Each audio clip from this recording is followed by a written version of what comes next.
I'm author Glynn Stewart, and this is an experiment. We are going to be experimenting with releasing a few shorter videos on a semi-regular basis, as opposed to trying to do the big quarterly question and answer sessions, which I was finding were a bit overwhelming on my time, and ran into the barricade of my entire life exploding, which I've talked about a few times, and I don't feel the need to go into any more detail here. It's not very fun. So we are going to today address the question of Admirals Oath, and what brought me back to the Castle Federation setting, and why I chose to focus the story on Admiral James Tecumseh. With coming back to the Castle Federation setting, I always knew I was going to. From the day I finished Operation Medusa, I had Admirals Oath, at the very least, in as a tentative title and a planned book on my schedule that I was eventually going to get to. I didn't want to write it straight away. I wanted to let the setting sit fallow for a bit while I worked on other projects. I will always have an effectively overwhelming number of new ideas, and I was working through a number of those, and I will still be working through a number of those. But I did want to come back to the Commonwealth and the story of the Commonwealth's fall. Because the Commonwealth's fall is what happens when you have the Commonwealth's fall is driven by the vices of its virtues. A couple people I've seen a few times over the internet talking about how the Castle Federation series doesn't really have a villain, because the Commonwealth is also a modern liberal socialist democracy, much like many of the people they're fighting, and that's not really true. I kind of understand why some people coming from an American perspective might see it that way, since the Commonwealth is heavily derived from America's vices. But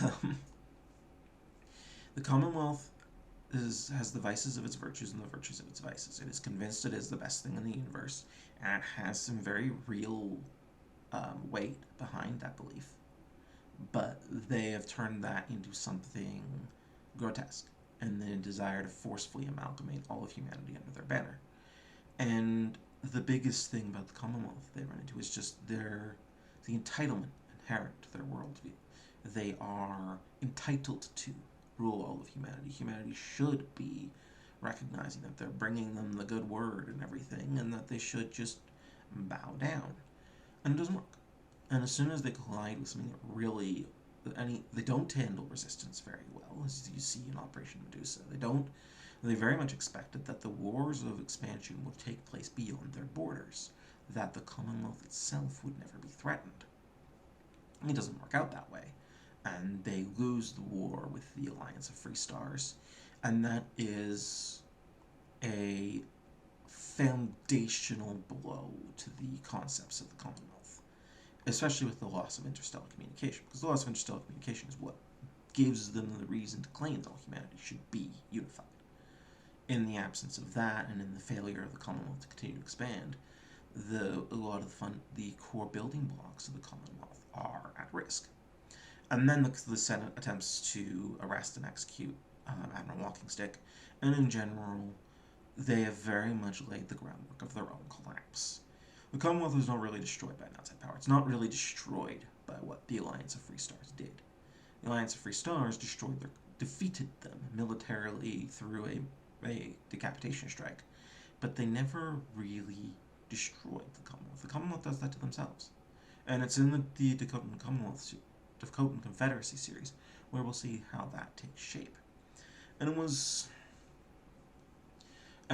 the thing with James Tecumseh, and why it had to be James Tecumseh in the end. I mean, from the time I was playing the stories, I knew it was James Tecumseh. To a certain extent, these stories were written because I wanted to tell Tecumseh's story. But Tecumseh was created initially as a counterpoint to Walkingstick. Walkingstick had the vices of the Commonwealth in greater measure than its virtues.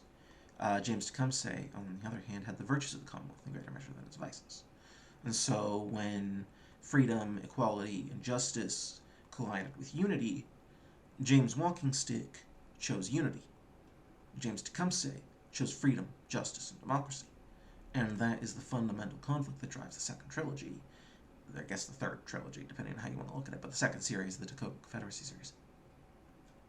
And very much the story of the fall of the Commonwealth, and also the story of someone who has defined himself in a life of service, redefines service. I think that's relatively clear in the first book, but we'll get into that a bit more as time goes on and the series continues. It's only going to be 3 books. I don't see it stretching past that. It's a very neatly contained trilogy in my mind. We'll see how that shakes out, of course. Starship made it originally intended to be a trilogy. We all know how that ended. But yeah, so that is where we're at with Admirals Oath and the Dakotan Confederacy for the moment. I will hopefully record more of these as time goes on, but this is the first of our experiments. We'll see how it goes. Happy reading, everyone.